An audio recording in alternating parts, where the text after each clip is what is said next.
What's up, guys? Welcome back to another daily YouTube video. In today's video, I'm going to be showing you guys what happened on December 23rd episode of Monday Night Raw and the December 27th episode of Friday Night SmackDown. If you guys go to enjoy this video, please hit the like button, subscribe if you're new, and I'm going to try to make this a weekly thing where I give you guys the rundown of each show, like every Saturday or every Sunday.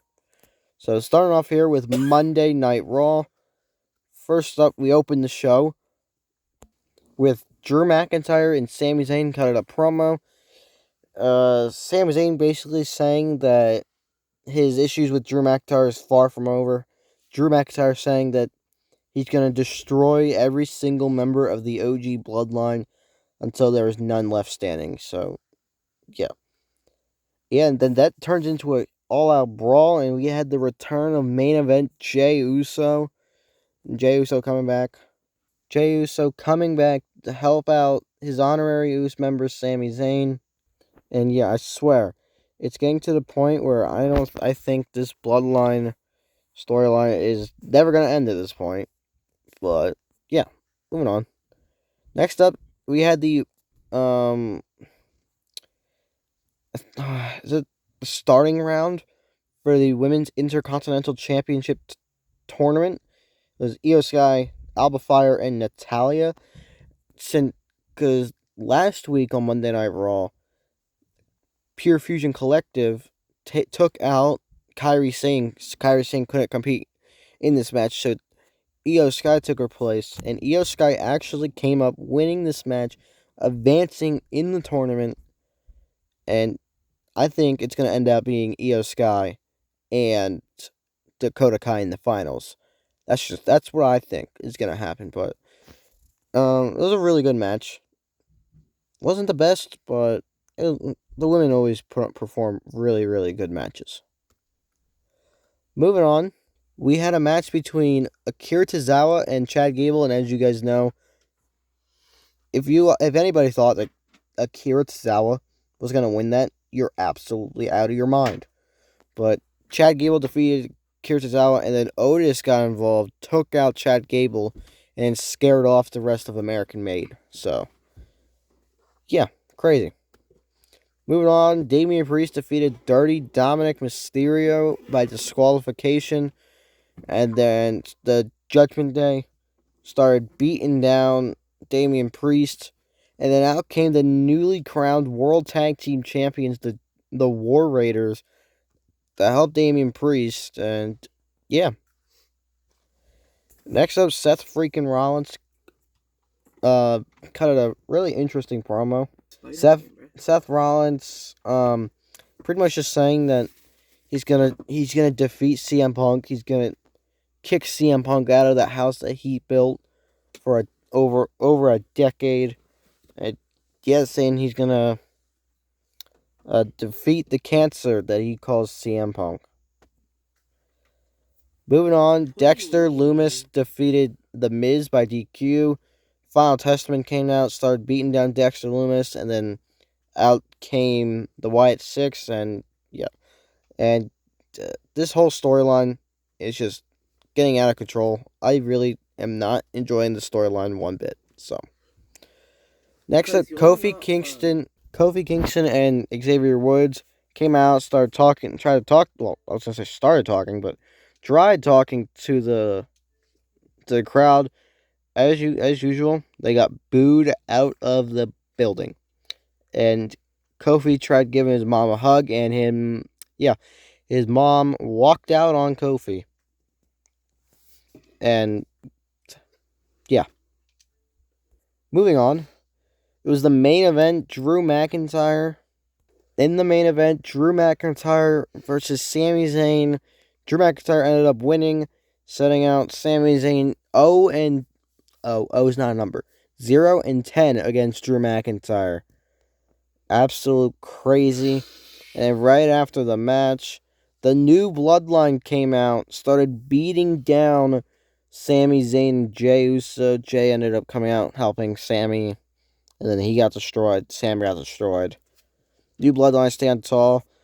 Solo getting some momentum going towards Tribal Combat on January 6th episode of Monday Night Raw on Netflix. Out of all what happened on Monday Night Raw, I'm gonna rate this a solid 7 out of 10. It wasn't a bad show. It could have been better, but the only thing that cranked it down a little bit was I did not like the Wyatt Six versus in the Final Testament. All that nonsense is so annoying. So yeah. Moving on to Friday Night SmackDown. In my opinion, it was the best show of the week. I would include NXT, but I don't watch NXT.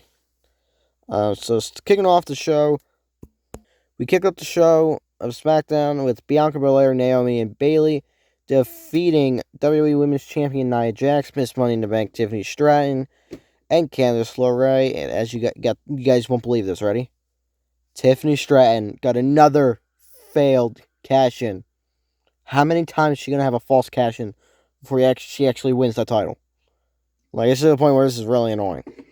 Moving on, Braun Strowman versus Austin Theory. Braun Strowman ended up winning. Austin Theory put up a heck of a fight. It was a couple points in the match where I actually thought Austin Theory was going to defeat Braun Strowman. Theory had him down for a while, but then, as you can tell, Braun Strowman came back, destroyed Theory with a little bit of help from Grayson Waller. I swear, these two, Grayson Waller and Austin Theory, are going to go up in smokes eventually. Moving on,